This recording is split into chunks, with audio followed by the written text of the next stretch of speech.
Next topic जो आज हम डिस्कस करेंगे वो है आपका ट्विन पैराडॉक्स। हमने इससे पहले दो एप्लीकेशन कर ली थी लॉरेंस ट्रांसफॉर्मेशन की। उसमें से एक हमने किया था लेंथ कॉन्ट्रैक्शन और सेकंड हमने किया था टाइम डायलेशन। ठीक है, तो थर्ड आपकी एप्लीकेशन है ट्विन पैराडॉक्स। देखो ये एक बहुत ही इंटरेस्टिंग पैराडॉक्स है जो कि टाइम से रिलेटेड होता है, टाइम डायलेशन फिनोमिना से रिलेटेड है। इसमें हम क्या एज्यूम करके चलते हैं कि मान लो कि कोई दो ब्रदर हैं, ए और बी, दोनों ट्विन्स हैं। दोनों ट्विन्स में से क्या किया, ए को तो हमने रख लिया अर्थ पर, ठीक है, और जो ट्विन बी था उसको हमने velocity v is equal to √3/2c की स्पीड से एक्स एक्सिस के अलोंग घूमने के लिए भेज दिया इन यूनिवर्स। ठीक है, 15 साल के लिए। मान लो कि ये जो बी था ये 15 साल के लिए एक्स एक्सिस के अलोंग इसने ट्रैवल किया इतनी स्पीड के साथ।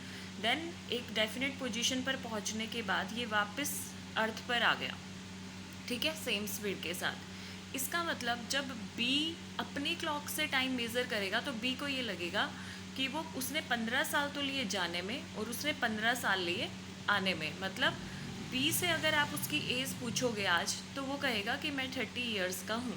ठीक है, पर ऑब्जर्वर ए जो अर्थ पर था उसने जब बी को ऑब्जर्व किया तो ए के अकॉर्डिंग बी जो है वो एक रिलेटिविस्टिक पार्टिकल बन गया और ए क्या कहेगा कि बी ने कितना टाइम लिया, वो इस टाइम डायलेशन फार्मूला से मेज़र करेगा t is equal to T0 upon √1 - v² upon c²। यहाँ पर T0 वो टाइम होगा जो बी ने ऑब्जर्व किया खुद के लिए, क्योंकि बी के विद रिस्पेक्ट जो वॉच थी वो उसकी रेस्ट पर थी। ठीक है, तो बी के अकॉर्डिंग तो बी ने कितना टाइम लिया, 30 ईयर्स। 1 - v की वैल्यू है √3/2c, तो v² को रख दिया 3 से c² अपॉन 4 और नीचे था c², कैंसिल आउट किया तो आ गया 60 ईयर। मतलब ए को क्या लगेगा कि जो बी है ना उसकी एज हो गई है 60 ईयर्स।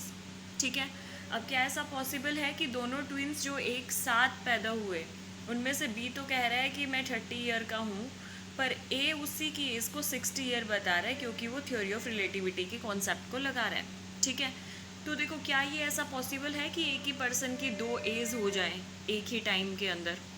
ऐसा नहीं हो सकता। इसका मतलब दिस इज़ अ पैराडॉक्स, और पैराडॉक्स ये इसलिए है क्योंकि ए ने जो अपनी कैलकुलेशन की उसने ये मानकर की कि बी जो है वो एक कांस्टेंट वेलोसिटी के साथ मूव कर रहा था, पर एक्चुअल में ऐसा नहीं हुआ।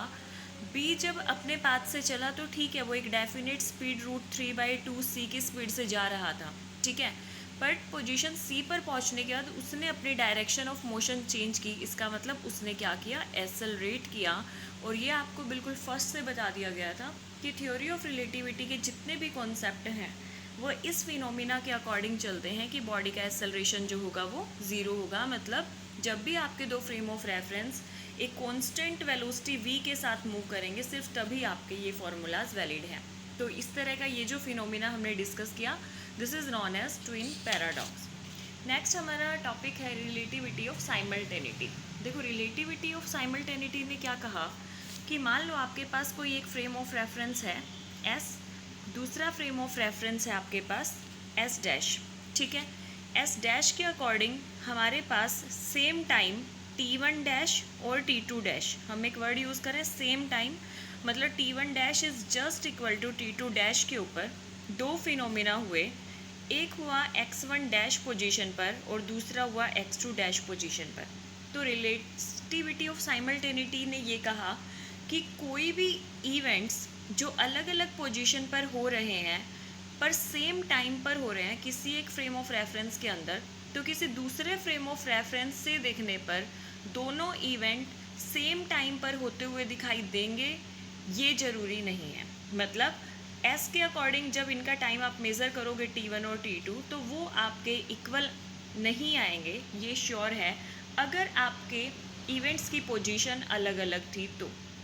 ठीक है, तो यही हमने लिखा है यहाँ पर, 2 events will occur simultaneously at 2 different position. Occur simultaneously मतलब सेम टाइम पर अपीयर होंगे two different position in a certain frame of reference, एक फ्रेम ऑफ रेफरेंस के अंदर, but do not appear simultaneous to an observer in another frame of reference. पर दूसरे frame of reference से देखने पर वही दोनों इवेंट आपको सेम टाइम पर होते हुए दिखाई नहीं देंगे। When the two frames are moving with a constant velocity v with respect to each other. हम ये मान कर चल रहे हैं कि दोनों फ्रेम ऑफ रेफरेंस एक कॉन्स्टेंट वेलोसिटी v के साथ मूव कर रहे हैं। ठीक है, करने का तरीका क्या होगा कि मान लो एस डैश में जो इवेंट हुए उनकी पोजीशन थी x1 डैश और x2 डैश, और किस किस टाइम पर हुए, x1 डैश आपका हुआ t1 डैश टाइम पर, x2 डैश आपका हुआ t2 डैश टाइम पर। ठीक है, हमें पता है t टाइम डायलेशन का फॉर्मूला क्या था, t is equal to t1 is equal to t1 dash plus x v1 dash upon c square upon under the root of this. Simultaneously आप t2 को t2 डैश की terms में लिख सकते हो। दोनों फॉर्मूलाज में हमें ये पता है कि t1 dash equal to t2 dash है, बैलेंस हो जाएगा, डिनोमिनेटर भी बैलेंस हो जाएगा। पर आपको पता है क्योंकि x1 dash is not equal to x2 dash, हमें पता है x1 dash is not equal to x2 dash, इसका मतलब t1 will not be equal to t2। मतलब वो दो इवेंट जो s डैश फ्रेम के अकॉर्डिंग सेम टाइम पर होते हुए दिखाई दे रहे थे, दूसरे फ्रेम s से देखने पर वो दोनों सेम टाइम पर होते हुए दिखाई नहीं देंगे। This is known as relativity of simultaneity. ठीक है, नेक्स्ट आपका टॉपिक है addition and composition of velocity. तो इसमें आप क्या करोगे, मान लो कि आपके जो इवेंट है उसमें एस फ्रेम के अकॉर्डिंग आपकी स्पीड है u x u y u z, और एक्स डैश फ्रेम के अकॉर्डिंग आपकी जो स्पीड है वो है u x dash u y dash u z dash. Relation basic आपको पता है, यू एक्स का मतलब क्या होता है d x upon d t, u x dash का मतलब है d x dash upon d t. Similarly u y का मतलब है d u y dash d u y upon d sorry d y upon d t, और d u y dash का मतलब क्या है d y dash upon d t. ठीक है, तो हम अपना स्टार्ट करते हैं थ्योरी ऑफ रिलेटिविटी के अकॉर्डिंग। आपको पता है एक्स डैश को लिख सकते हो x minus v t upon under the root of 1 minus v square c square. T dash को लिख सकते हो वाई डैश वाई के इक्वल होता है, जेड डैश जेड के इक्वल होता है।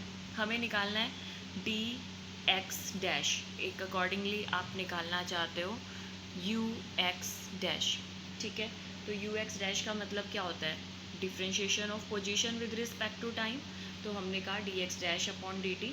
यहाँ पर आपने क्या करना है, देखो सबसे पहले जब आप यू एक्स डैश निकालोगे तो D x dash upon d t dash आपको चाहिए। तो पहले आप क्या करो, इस एक्स डैश वाली पूरी इक्वेशन को डिफ्रेंशिएट कर दो बोथ साइड। ये एक्स डैश बन गया डी एक्स डैश, एक्स बन गया डी एक्स, टी बन गया डी टी। ऐसे ही टी डैश वाली इक्वेशन को डिफ्रेंशिएट कर दो, टी डैश बन गया डी टी डैश, टी बन गया डी टी, एक्स बन गया डी एक्स। ठीक है, आपको चाहिए D x dash upon d t u x dash निकालने के लिए, तो दोनों इक्वेशंस को डिवाइड कर दो। आपने क्या किया, डी एक्स डैश की वैल्यू लिखोगे, डिवाइड में ये वाली वैल्यू लिखना, आप देखोगे कि आपको एक रिलेशन मिलेगा u x dash equal to u x minus v upon 1 minus u x v upon c square. Similar way में आप यू वाई डैश निकालोगे, यू वाई डैश आपको पता कैसे निकलता है, डी वाई डैश को डी टी डैश से डिवाइड कर दो, d y dash d y के इक्वल है तो डी वाई रख दिया, टी टी डैश आपने निकाला था ये पुट किया, सॉल्व करने से आपको ये सॉल्यूशन मिलेगा। मतलब u y dash is not equal to u y but changes by this relation. Similarly u z dash को आप लिख सकते हो। साथ में अगर आप वेलोसिटी ऑफ एस को एस डैश के टर्म्स में लिखना चाहते हो तो क्या करना पड़ेगा, आप वेलोसिटी वी को रिप्लेस कर दोगे वी डैश से। ठीक है, और जहाँ पर भी आपका यू एक्स था वहाँ पर आप चेंज कर दोगे यू एक्स डैश का। इस तरह से आपके ये कंप्लीट 3 और रिलेशन आ जाएंगे।